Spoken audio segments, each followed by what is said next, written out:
Le parfum Terre de France, 100% des bénéfices au service de notre pays, présente Sud Radio Berkhoff dans tous ses états, midi 14h, Arthur Delaborde.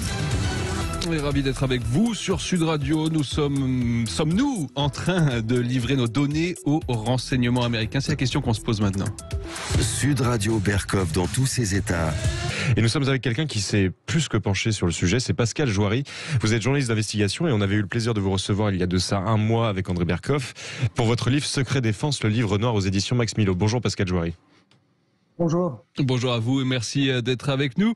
Alors, est-ce qu'on peut vraiment avoir confiance en cette société Palantir et dans le fait qu'elle s'installe aujourd'hui en France? Est-ce que les données qu'elle va traiter dans notre pays ne risquent pas de fuiter vers les États-Unis, de votre point de vue?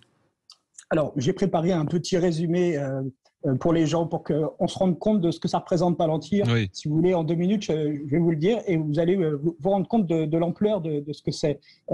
Palantir, à la base, c'est créé en 2004 par Peter Thiel et Axel Krapps. Palantir, c'est le nom de la pierre dans Le Seigneur des Anneaux qui lit dans l'avenir. Oui. Donc, ils prétendent pouvoir lire dans l'avenir à travers le big data. Le big data est très complexe pour savoir l'utiliser et le rendre intelligible. Donc, c'est leur spécialité. Ce qu'il y a, c'est qu'ils ont commencé avec de l'argent de In-Q-Tel, le fonds d'investissement de la CIA. Ils ont recruté des anciens de la NSA et de la CIA. Ça fait déjà beaucoup. Ensuite, leur premier client, c'est les services de renseignement.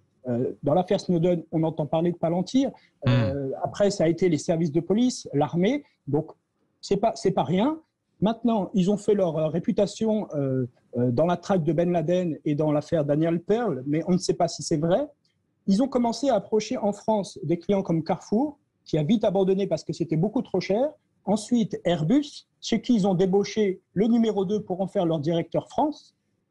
C'est quand ils ont signé en 2015 avec la DGSI qu'il y a eu une grosse polémique sur, effectivement, est-ce qu'ils vont siphonner nos données les plus sensibles, à savoir que même quand ce n'est pas les données les plus sensibles, les datas, c'est le nouveau pétrole. Donc, il faut se méfier des données en général, des datas en général. Ça pose évidemment une question de souveraineté et une certaine soumission aux Américains. Donc là, ils sont arrivés à Station F. Qu'est-ce que ça pose comme question? Oui. Station F, pour dire aux gens ce que c'est, ça appartient à Xavier Niel, c'est dans Paris 13e. C'est le plus gros incubateur français de start-up. Il y en a environ 1000, parmi lesquelles des très prometteuses. Le fait de s'installer là-bas, ils vont faire du mentorat, des accompagnements et du financement. Donc ça, auprès des entreprises françaises, des acteurs privés. C'est que des start-up françaises qui sont à Station F. Et parmi les plus prometteuses, eux, ils vont vouloir bondir sur les plus intéressantes pour investir dedans. C'est une méthode bien connue. Pour finir, de fortes chances que Palantir ait assisté l'État français dans la pandémie de Covid-19. C'est-à-dire ils ont dans leur documentation, et sur une interview récemment sur BFM Business, si je ne dis pas de bêtises, ils ont avoué qu'ils avaient assisté 10 États contre cette pandémie de Covid-19, parce que si vous allez sur le site de Palantir... C'est-à-dire en traitant les données sanitaires. En fait, si vous allez sur leur site, vous voyez que ça s'applique à tous les domaines. Donc, ils ont commencé avec le renseignement, la traque aux migrants aux États-Unis, ça a fait une grosse polémique. Et aujourd'hui, ils ont signé, depuis quelques années, des contrats avec des entreprises comme Merck, mais aussi ils assistent les États pour des choses comme cette pandémie. Alors, 2 contrats publics en Angleterre et aux USA, là on en est sûr, et 8 contrats non publics. Donc, ils sont peut-être couverts par le secret. Moi, c'est ma théorie. Pour finir, pour que les gens se rendent bien compte, en tout cas, finir ce petit résumé que j'ai, que les gens se rendent bien compte de ce que c'est Palantir. Elle est impliquée dans de nombreux scandales. Dans le Brexit, derrière Cambridge Analytica, l'outil numéro 1 pour influencer ces élections, c'est Palantir.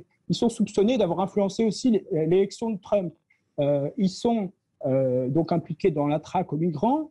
Et ils sont aussi soupçonnés d'être impliqués dans de nombreuses élections en Afrique et en Inde. Donc c'est un énorme sujet Palantir. Oui. Donc c'est grave pour Station F et c'est grave aussi pour la pandémie si c'est avéré. Est-ce que vous pouvez nous rappeler rapidement ce gigantesque scandale Cambridge Analytica dans lequel Palantir serait aussi impliqué, même si c'est encore un peu flou? Non, ça c'est sûr. Il y a des choses où on ne peut pas affirmer. D'ailleurs, eux-mêmes jouent de réputation. Par exemple, dans la traque de Ben Laden, ils ont fait leur réputation sur ça. Mais en fait, il y a des journalistes qui ont fouillé et il n'y a pas de preuves. Donc en fait, ils jouent un peu de ça. Là, par contre, dans le Brexit, on en est sûr. C'est documenté. Cambridge Analytica est la boîte qui a fait l'influence, mais leur outil pour analyser les données, c'est Palantir. Sans Palantir, ils ne sont rien. Ils n'auraient pas pu faire le Brexit au dire de certains. Et vous nous parlez de la traque des migrants également. En quoi Palantir est impliqué sur ce dossier-là ?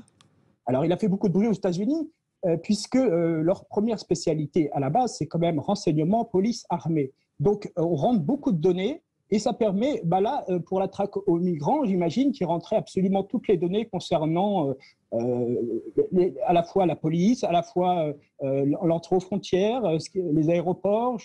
Je ne sais pas le détail, mais en tout cas, ça fait une grosse polémique aux États-Unis et ça a terni leur image.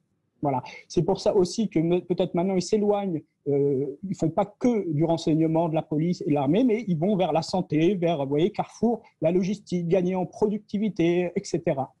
Pascal Joiry, est-ce qu'on a des entreprises françaises sur le même secteur que Palantir ? Est-ce que l'État pourrait plus se tourner vers ce genre de structure nationale plutôt que de se tourner vers des géants américains très liés, on l'a déjà dit, au renseignement ?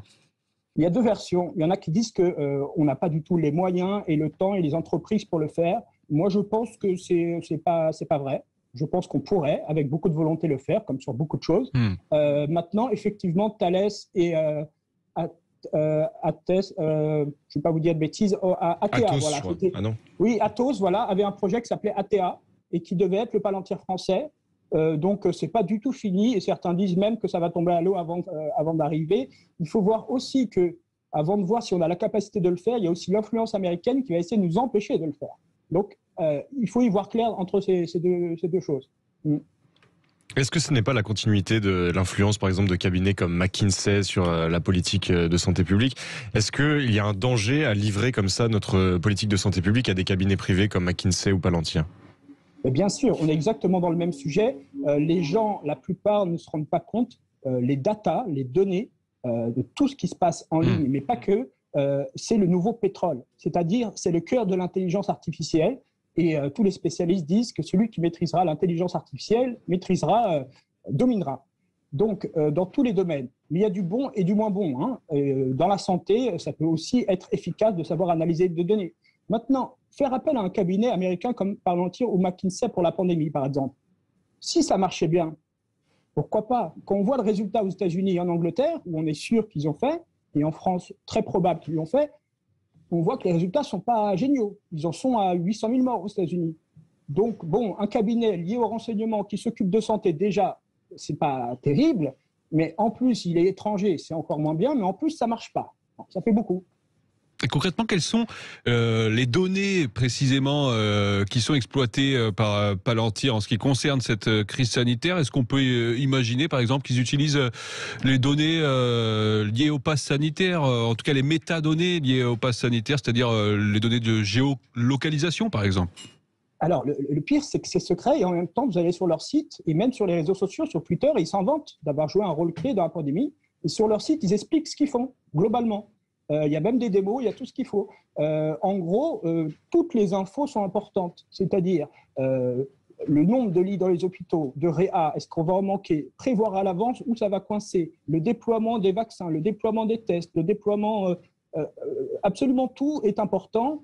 En fait, plus on a de données, plus on peut calculer les choses à l'avance. C'est ça, c'est pour ça que ça s'appelle Palantir, comme s'il pouvait lire dans l'avenir. Ça concerne absolument tout. Hein. Là, pour les vaccins, pour les tests, pour les lits d'hôpitaux, absolument tout. Alors après, il y a ce qu'ils avancent et il y a la réalité. Eux, ils avancent qu'ils ne siphonnent pas les données, et notamment aussi les données personnelles, médicales, etc. Mais bon, voilà, tout le monde, beaucoup de gens pensent qu'ils siphonnent les données partout où ils passent. Et pourquoi ? Parce que leur modèle est basé sur les données. C'est-à-dire, plus ils en ont et plus ils ont de valeur. Donc, voilà. Nous, on n'a pas confiance. Après, il faudrait réussir à prouver. Il y a des gens qui travaillent dessus. Moi, je travaille un peu sur ce sujet-là pour prouver qu'ils siphonnent les données, effectivement. Et finalement, peut-être, pourquoi ils ont mis autant de temps à arriver en France ? Pourquoi cette entreprise n'est pas arrivée plus tôt dans notre pays ? Il a fallu qu'ils montent petit à petit en compétences. Et au début, c'était vraiment les renseignements, la police et l'armée américaine à la base. Donc ça, pendant des années. Après, ils sont rentrés en bourse. Il faut savoir qu'elle vaut des milliards. Ils sont cotés en bourse. Et ils sont arrivés il y a à peine 2-3 ans. Ils sont 8 avenue Foch. Et ils ont décidé d'attaquer non seulement les choses en dehors de l'armée et du renseignement, à peu près tous les domaines, vous verrez sur leur site, mais aussi les secteurs français, suisses, allemands, australiens. Il faut voir les alliances habituelles, voilà, les Five Eyes, c'est les mêmes alliances militaires, un peu, puisque à la base, il ne faut jamais oublier que ça provient du militaire. Et ça pose un vrai problème, c'est qu'une boîte qui est liée au renseignement et au militaire s'occupe de santé. Je trouve que c'est un mélange des genres qui... Voilà. Et une dernière question avant de vous laisser, Pascal Joiry. Qu'avait dit Edward Snowden sur Palantir ? Alors, si vous avez vu le film ou si vous connaissez bien l'affaire, on voit un moment dans le film de Oliver Stone, on est à la NSA et il montre à Edward Snowden pour la première fois l'outil. Et même que Snowden dit « Attention, je ne suis pas habilité ». Il lui dit « Mais si, viens, puisque tu pars en Italie, tu es habilité ». Il lui montre, il tape un nom et il a accès à toutes les infos sur la personne, même les messages privés, Facebook, Twitter, Gmail, tout ce qui est privé. Ils ont accès à tout, sur tout le monde. Et il lui montre ça, et ben cet outil-là, c'est Palantir. Voilà, tout simplement. Écoutez, merci beaucoup Pascal Joiry. Je rappelle que vous êtes journaliste d'investigation et auteur de Secret Défense, le livre noir aux éditions Max Milo.